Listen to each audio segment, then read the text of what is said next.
Tế còn tại chậm lại P30 នាទី chỉ riêngរាល់ថ្ងៃធ្វើឲ្យយើងមានសុខភាពល្អឈ្នះនឹងជំងឺជាពិសេសបងប្អូនដែលមានជំងឺទឹកនោមផ្អែមបាទជួយជាមួយខ្ញុំដុកទ័រគីមក្នុងកម្មវិធីសុខភាពណោះស្រាយខ្ញុំចង់ចែកម្លែកជូនពុកម៉ែបងប្អូនពីរបៀបនៃការគ្រប់គ្រងជាស្ករគ្រប់គ្រងជំងឺរបស់យើងហើយធ្វើឲ្យយើងមានសុខភាពល្អហើយគ្រាន់តែយើងចំណាយពេលវេលា30ទៅ40នាទីជារៀងរាល់ថ្ងៃដែលយើងមិនមានពេលគ្រប់គ្រាន់ក្នុងការចេញទៅក្រៅទៅក្លឹបឬក៏ទៅកន្លែងសួនសាធារណៈដែលនៅឆ្ងាយៗពីផ្ទះរបស់យើងដោយសារបងប្អូនមួយចំនួនគាត់នៅឆ្ងាយពីសួន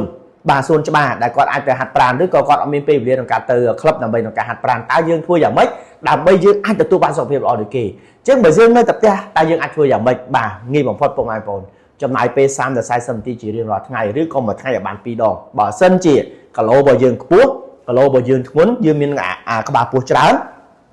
ហើយជាស្គររបស់យើងខ្ពស់អញ្ចឹងទី1ពុកម៉ែបងប្អូនត្រូវរៀបចំរបបអាហារដូចខ្ញុំបាននិយាយវីដេអូខាងដើមមកហើយតើតើរបបអាហារតើតើនឹងការហូបទឹកបាទយើងកាត់បន្ថយផ្អែមគឺខ្ញុំបាននិយាយរួចហើយអញ្ចឹងត្រឡប់វិញថាតើតើនឹងការហាត់ប្រាណអញ្ចឹងការហាត់ប្រាណពុកម៉ែបងប្អូនហាត់តាមបែប aerobic គេហៅថាexercise ដែលជួយឲ្យរាងកាយរបស់យើងទាំងខួរក្បាលទាំងសរសៃឈាមទាំងបេះដូងបាទធ្វើការបានល្អតែ30នាទីឬក៏40នាទីបាទបងប្អូនអាចមើលក្នុង YouTube បាទក្នុងទូរទស្សន៍យើងមានទូរទស្សន៍យើងមានទូរស័ព្ទយើងបើកមើលទៅហើយយើងហាត់តាម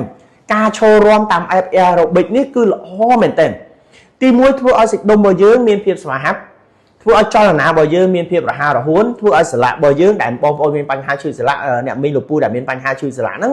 aerobic ជួយពុកម៉ែបងប្អូនបានច្រើនមែនទែនហើយជួយឲ្យចង្វាក់បេះដូងរបស់យើងធ្វើការបានព្រមជាមួយនឹងចង្វាក់ដង្ហើមបូងសរសៃឈាមហើយនឹងអារម្មណ៍របស់យើងស្រស់ស្រាយអញ្ចឹងក្នុងមួយថ្ងៃ30នាទីដុតកម្លោចកាឡូរីរបស់យើងបានច្រើនហើយជួយឲ្យរាងកាយរបស់យើងបានប្រសើរទៀតអញ្ចឹងពុកម៉ែបងប្អូនអត់ចាំបាច់ទៅក្លឹបអត់ចាំបាច់ទៅសួនច្បារទៅឆ្ងាយពីផ្ទះទេ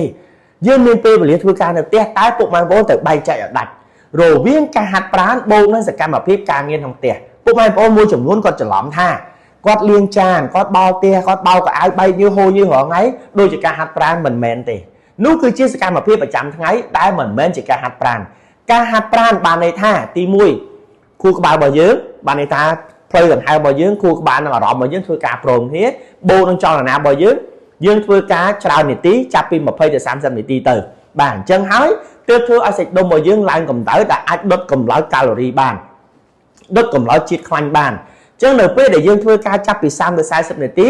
សាច់ដុំរបស់យើងគឺដុតកម្លោចកាឡូរីដុតកម្លោចខ្លាញ់មិនល្អហើយផ្ទុយទៅវិញវានៅសល់តែខ្លាញ់ល្អនៅសល់តែកាឡូរីល្អបូកនឹងការដែលយើងរៀបចំរបបអាហារបានត្រឹមត្រូវទៀតនោះសុខភាពរបស់យើងល្អប្រសើរអញ្ចឹងត្រឡប់មកវិញថាការដែលយើងហាត់ប្រាណនៅផ្ទះបើសិនយើងហាត់ប្រាណឲ្យបានត្រឹមត្រូវយើងមានក្បួនក្នុងការហាត់ប្រាណដែលយើងមើលតាមទូរស័ព្ទក្នុង TikTok ឬក៏តាក់ទងជាមួយនឹង YouTube ពុកម៉ែបងប្អូនរៀនសូត្រតាមនឹងទៅយើងទទួលបានផលដូចគ្នាបាទអញ្ចឹងបងប្អូនកុំឲ្យមានគំនិតថាតើតែគេទៅហាត់ប្រាណនៅក្លឹបបានគេបានផលតើគេទៅសួនច្បារបានគេ